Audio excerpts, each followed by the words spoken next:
What's going on, guys? I'm back with another one. And I just watched a movie called The Suicide Squad. That's right. Starring Margot Robbie, Idris Elba, and John Cena.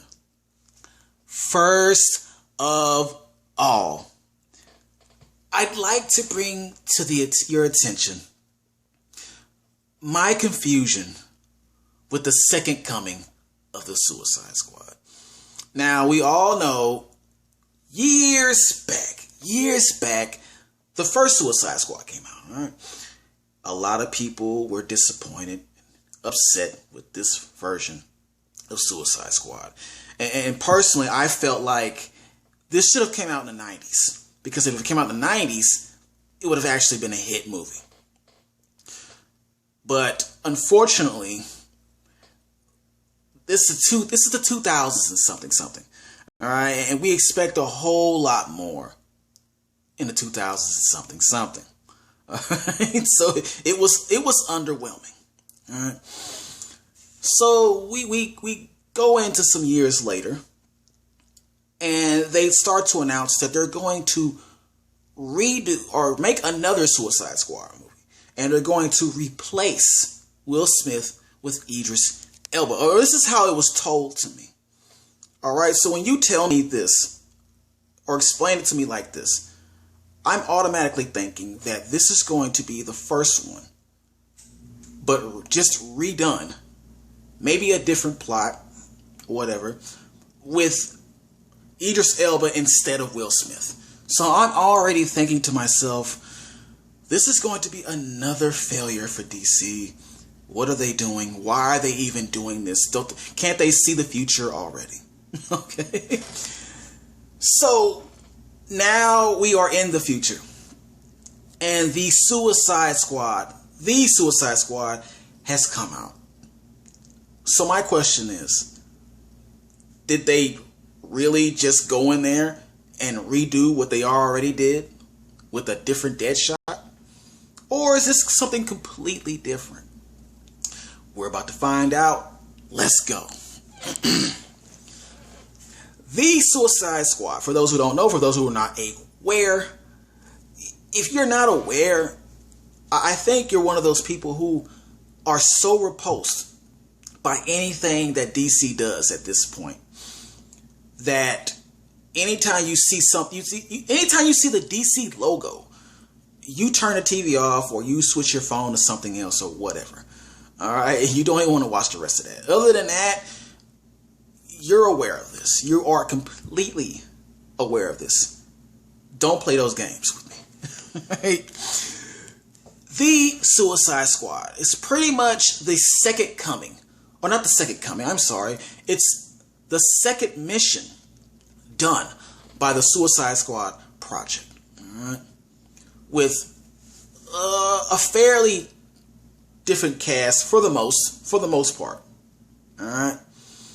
And in this mission, bear with me while I explain this plot. They are out here to find a scientist, all right, the Thinker. I think he's called the Thinker, who created a starfish-like monster with the ability to shoot out smaller starfish that can control the hosts of the bodies that they fall upon. All right, and if you don't stop something like that, then there's going to be world domination immediately, quickly, very quick, and that's pretty much the plot for the movie. Yeah, that's the plot. All right. Positives. You know that I have to mention the action first when it comes to movies like this. And in this case, this had some mindless, violent action to it. All right, this is nothing like the first one. And I know people are going to be mad that I'm comparing, but just be honest, you're always going to compare things like this. It's nothing like the first. You can actually see the blood and the gore, the limbs being ripped apart, the bodies being torn in two. All right, all over the place, everything leaking. Okay, and it's good to see something like that. It's good. In this case, it's good to not have everything just left to the imagination, because this team in general is meant to be very, very relentless and violent and not caring of how they get the job done. And that's what they successfully expressed with this. And of course, there's that DC fighting scenes. That DC has never taken an L with their fighting scenes, and they're still going on till this day. Good to say that. A second positive that I liked about this movie has James Gunn written all over it. All right. If you recall, James Gunn, he was the reason that Guardians of the Galaxy did such a great job. All right, at least the first one. So you can imagine that this would be Guardians of the Galaxy, but rated R. You know what I'm saying? We're just a team of killers. Okay, and it had that humor. It had that James Gunn brand of humor to it. It felt like a bunch of cartoon characters who from time to time did very, very raw, raunchy things to people. Not like that, but I'm just like they were very violent, and you know what I just spoke about just a while ago. They did all of that, so you know it's a refreshing, entertaining take on Suicide Squad. And I'm glad that James Gunn was there to put his stamp of approval on this movie like that. Because I definitely laughed at a lot of characters, especially Shark King, and of course Harley Quinn. And the other characters had some comedy to themselves as well. Like Rick Flag. Rick Flag was the sour drop in the first one. He was the sour guy. Okay, he was not funny. It's too serious in the first, but now in this one, he has a couple of jokes up his sleeve. So I appreciated that. Another positive, the visuals. Yes, the visuals. There's this. I'm gonna just tell you right now. Anytime you see Harley Quinn in another movie and she's fighting like an army or a group of people by herself, always expect for there to be a colorful surrounding when she's doing her thing, because that's the same thing that went down in this. And I was like, oh, they're doing this. They're doing what they did in, you know, and it actually works here. It actually works. So that was cool. Another thing that they did that was unique was the transition of scenery, the transition of scenes and plot. Every time they wanted to give you a hint of what was going to happen next, or not really spoil anything, but like just kind of, okay. And meanwhile, they would kind of spell it out with the scenery around them. Like say that there was like some vines, or they were in the jungle.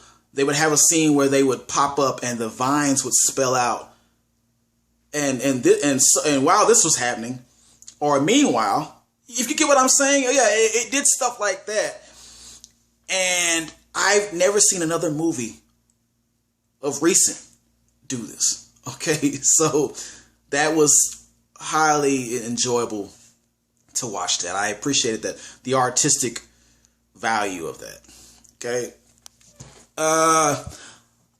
Another thing that I enjoyed about this had, I'd say, one of the best soundtracks for a comic book movie that I've seen in a while. And I know this is another gift brought to us by James Gunn, because James Gunn did his thing with both Guardians of the Galaxy 1 and 2 when it came to the soundtrack. And with this one, it was nothing lacking of that. He didn't get the same vibe of music but the music he got was more like an old, like much. It's hard to explain. It's hard to explain. Some of it was alternative. Some of it was this. Some of it was that. But it fit every scene it was put in. It was not just something to throw in because, oh, we need some old school music for these characters to sing or dance to. No, it was nothing like that. This actually was. It brought some 90s vibe out. A good 90s vibe, not like the first one. Okay? And so I really enjoyed that part as well. The soundtrack is incredible. The soundtrack is incredible. Something I could just jam out to. Some songs I didn't even know existed, but I'm sure that they're very old now. It sounded pretty good, man. All right. But let's get into the negatives, because we have to. We have to get into the negatives. The plot. The plot was all over the place. It didn't make any sense. They were here, then they're there, and it really. I'll explain it. There were things that happened that really didn't need to happen or take place. All right, if they could have put a little more thought to the plot, it would have made a whole lot more sense. All right, than just we need to go stop a giant starfish that some crazy scientist created. That would have worked. Maybe in the early 2000s, that would have worked. All right, it definitely would have killed in the 90s. But that plot is just—it's a little on the weak side. It's a tad bit weak. All right, I have to put that in there. Another negative that I discovered about this while watching. Well, you know that if you don't include Harley Quinn in these movies, people might not even bother watching it. They're not even going to look its way twice. Right, and I'm sure that's how the directors were thinking. So they're like, okay, let's see. This is a second mission. Let's see how we're going to include Harley Quinn in another Suicide Squad movie. Because they didn't have to. They didn't have to. There's other villains they could have done. And I'm sure the hardcore DC fans would have understood that. But they said, no, we need to bring the people into theater. So let's have Harley Quinn get in trouble again. It was briefly explained what she did, but it was lackluster. It was like, okay, she did this, whatever. She might as well have said that she shoplifted. Okay, she might as well have shoplifted, and that's how she got back in. And that was so weak. That was such a weak reason to throw her in this movie. All right, You could have gotten a little more creative with her involvement for this film, which is why the way that they do her character later on in this movie, I kind of appreciated how they switched it up with her character. I appreciate that part, but the involvement in it all, you could just tell that they were like, yes, we need Harley Quinn back in this. You know, if we don't put her in, we're not going to get the sales. So let's get her in. And that was the case with this. Now, another issue that I kind of had with this was now you have Idris Elba as the head, I hate to say black guy in this movie doing his thing. It was Will Smith, now it's Idris Elba. And Will Smith was Deadshot, right? Deadshot was a gun expert. He never missed a target. Now we have Bloodsport. It's almost the same guy. It's almost the same. That was such lazy writing to me. It's the same guy, and he's black. I don't know if I should have been insulted or just laugh, or it's really not to take serious, but you could have switched this up a little bit. All right, something could have been different than what it was. It was the same person. Let's just admit it right now. And that kind of irked me a little bit. Like, you guys just heard this movie on up, didn't you? At least the casting. You heard the casting on up. You really did. I can tell. But I have to say, I'm giving this a hell yes. Yes, this movie was surprisingly a good movie. I'd say this was better than Guardian of the Galaxy Part 2. Better than that. Better than the first try on Suicide Squad. Easily. You can take the first Suicide Squad, fold it up, and rip it apart. And I say this, if James Gunn had stayed with Marvel, he could have easily produced the new Deadpool movies to come out with the MCU. But I'm sure now Taika Waititi can take care of that, right? it should be interesting.